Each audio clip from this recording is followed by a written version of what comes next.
Ramagundam corporation 44వ డివిజన్లో బుధవారం అభివృద్ధి పనులను ప్రారంభించారు.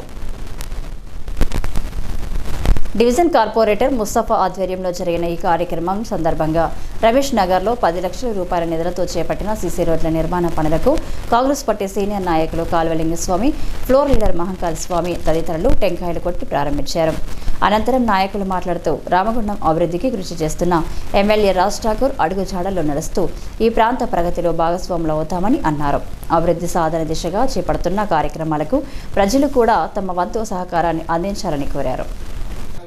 చాలా సంవత్సరాల నుంచి గల్లీలన్నీ కూడా సీసీ రోడ్లు వేయకుండా ప్రజలు వర్షాకాలం వస్తే చాలా ఇబ్బందులు పడుతున్న తరుణంలో గత 4 సంవత్సరాల నుంచి టీఆర్ఎస్ పార్టీ అంతకుముందు అధికారంలో ఉన్నప్పుడు రోడ్లు వేయక ప్రజలందరూ 10 సంవత్సరాలు అనేక ఇబ్బందులు పడ్డప్పటికీ కూడా ప్రభుత్వం కాంగ్రెస్ పార్టీ అధికారంలోకి రాగానే గౌరవ ఎమ్మెల్యే రాజ్ ఠాకూర్ మక్కాన్ సింగ్ గారితో మాట్లాడి ఇక్కడ గల్లీలన్నీ కూడా వెంటనే సీసీ రోడ్లు వేసి పూర్తి చేయాలనే సంకల్పంతో సోదరుడు ముస్తాఫా గారు ఈరోజు ముందుకొచ్చి గౌరవ కార్పొరేటర్లు ఇక్కడ మిగతా కార్పొరేటర్లు కాంట్రాక్టర్లు మా లింగసమాన అందరితోటి కలిసి ఈరోజు పూజా కార్యక్రమాలు నిర్వహించడం జరిగింది.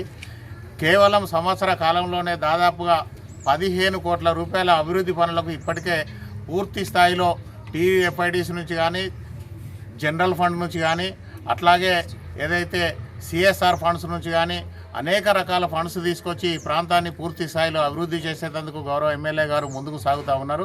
దానిలో రామగుండం ప్రజలందరూ కూడా ఏకతాటిపైకి వచ్చి అభివృద్ధి పనులలో భాగస్వాములు కావాలని చెప్పేసి కోరుతా ఉన్నాం. ఈరోజు 44వ డివిజన్ ఒకటే కాకుండా ప్రతి డివిజన్లో కూడా దాదాపు అన్ని డివిజన్లలో పూర్తి స్థాయిలో అండర్ గ్రౌండ్ డ్రైనేజెస్ కానీ సీసీ రోడ్లు కానీ పూర్తి స్థాయిలో పనులు ప్రారంభం చేయడం జరిగింది. ఈ కార్యక్రమంలో గట్ల రమేష్తో పాటు కాంగ్రెస్ పార్టీ శ్రేణులు అధిక సంఖ్యలో డివిజన్ ప్రజలు పాల్గొన్నారు.